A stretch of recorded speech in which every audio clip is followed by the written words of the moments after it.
बालाघाट जिले में चोरी की घटनाएं थमने का नाम नहीं ले रही हैं। घरों में चोरी की घटना के बाद चोर पुलिस को चुनौती देते हुए मंदिर में चोरी की वारदात को अंजाम दे रहे हैं।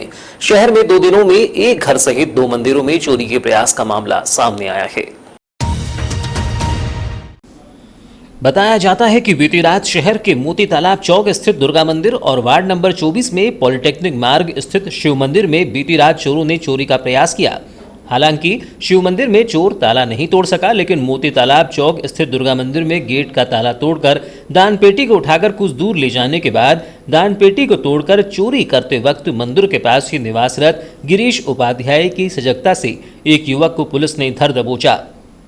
दुर्गा मंदिर समिति सदस्य चंद्रकांत पिपलेवार ने बताया कि रात लगभग 1 से 1:30 बजे के बीच चोर मंदिर का ताला तोड़कर दान पेटी कुछ दूर तक ले जाने में सफल हो गया था, जिसे तोड़ते समय आवाज से ही पास ही विनीत उपाध्याय के जागने पर जब उन्होंने देखा तो इसकी सूचना डायल 100 को दी, जिसके बाद डायल 100 ने युवक को पकड़कर अपने साथ युवक और मंदिर की दान पेटी को थाने लाया है। तकरीबन रात को 1 से 1:30 बजे के बीच की घटना है ये। मंदिर का जो मेन गेट है उसका ताला तोड़ करके वहाँ से दान पेटी को उठा करके हमारे दादा भाई मंदिर के बाजू में ही घर है, वहाँ पर इन चोरों के द्वारा ले जाया गया और वहाँ पर पेटी को तोड़ने का प्रयास किया गया। और वहाँ से जब दादा भाई को आवाज़ आई उनके घर में तो उन्होंने उसको देखकर 100 डायल में इसकी सूचना दी। तो रात को 100 डायल ने भी अपनी तत्परता दिखाते हुए चोर को और पेटी को यहाँ अपने कोतवाली थाने में लाके जमा कर दिया। कितना चंदा होगा, कितनी दान राशि होगी, क्या लगता है? अभी कुछ कह नहीं सकते क्योंकि मंदिर में तो दान पेटी के अलावा ऐसी विशेष चीज़ें कुछ रखी नहीं थी, क्योंकि बाकी सब जो महत्वपूर्ण चीज़ें रहती है, कीमती चीज़ें रहती है, वो सब अलग व्यवस्थित रहती है। सिर्फ दान पेटी का ही अभी तक समझ में आया। फिर हम मंदिर के CCTV फुटेज देख रहे हैं, अभी उसको खंगाल रहे हैं, तो देखते हैं उसको क्या निकलता है।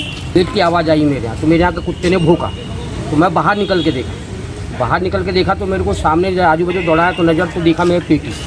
मैंने कहा ये पेटी क्या है, देखो चमक रही थी तो मैं सामने जाके देखा तो दान पेटी लिखा हुआ था। उसके बाद मैं इधर उधर घुमा हुआ देखा तो एक जो दीवार है अपनी बंदू बारदी की, तो वहाँ मेरे को एक लड़का खड़ा हुआ दिखा जी। तो मैंने बोला कौन है रे, तो उतने में वो भाग गया। तो उसके बाद फिर मैं जाके देखा और दूर तक।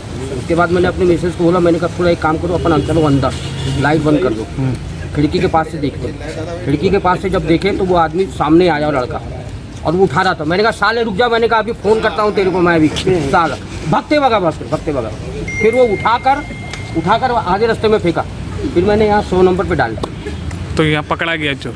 पकड़ा गया। कितने बजे रात की घटना होगी? ये तो याद नहीं यार, मोबाइल में 12 बजे की बात है लगभग। वहीं दूसरी ओर शिव मंदिर में चोरी के प्रयास की जानकारी पास ही फर्नीचर का व्यवसाय करने वाले लच्छूलाल नागेश्वर ने देते हुए बताया कि शिव मंदिर के गेट का ताला तोड़ने का प्रयास किया गया, लेकिन चोर सफल नहीं हो सका।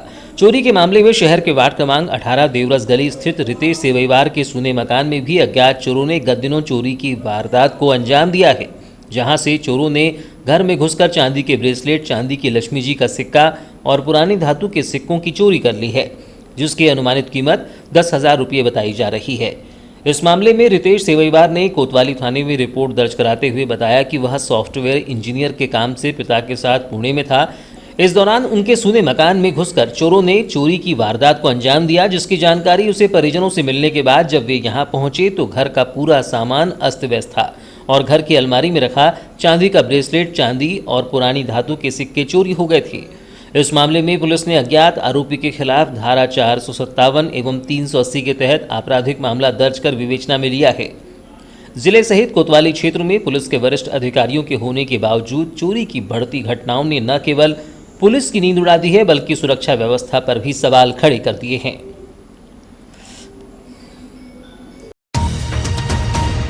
जिले में सड़क हादसे में बीती रात रूपझर के सोनगुड्डा में पदस्थ शिक्षक की मौत हो गई। बताया जाता है कि 46 वर्षीय शिक्षक रेखलाल गौतम रामपाली थाना अंतर्गत नवेगांव 3 टोला निवासी है, जो शिक्षक विभाग में पदस्थ थे और सोनगुड्डा स्कूल में उनकी पदस्थापना थी। जानकारी के अनुसार बीती 24 सितंबर की शाम सोनगुड्डा से मोटरसाइकिल से अपने गृहग्राम नवेगांव 3 टोला आ रही थी। इस दौरान ही डोंगरिया स्थित RTO कार्यालय के सामने पिकअप वाहन ने टक्कर मार दी। चूंकि टक्कर से शिक्षक के सिर पर गंभीर चोटें आई थी, जिसे जब जिला चिकित्सालय लाया गया तो चिकित्सक ने उसे देखते ही मृत घोषित कर दिया, जिसकी जानकारी मिलने के बाद अस्पताल चौकी पुलिस ने शव बरामद कर पंचनामा कार्यवाही उपरांत शव का पीएम कराकर शव परिजनों को सौंप दिया है। मामले की अग्रिम जांच वारासिवनी पुलिस द्वारा की जाएगी। आरक्षी केंद्र भरवेली में दर्ज दिव्यांग युवती से दुष्कर्म मामले में बालाघाट न्यायालय के माननीय प्रथम अपर सत्र न्यायाधीश मनोज कुमार तिवारी की अदालत ने आरोपी सिवनी जिले के कोतवाली थाना अंतर्गत नगझर निवासी 37 वर्षीय शौकीन पिता शौकत खान को 10 वर्ष के कारावास और 60,000 रुपये के अर्थदंड से दंडित करने का फैसला दिया है। मामले में अभियोजन की ओर से अतिरिक्त शासकीय अधिवक्ता महेंद्र देशमुख ने पैरवी की थी। अतिरिक्त शासकीय अधिवक्ता महेंद्र देशमुख ने बताया कि घटनाक्रम के अनुसार 31 जुलाई 2017 को भरवेली थाना अंतर्गत एक ग्राम में रिश्तेदारी में पहुंचे नगझर निवासी शौकीन हुसैन ने बोलने और समझने में असमर्थ दिव्यांग युवती से दुष्कर्म किया था।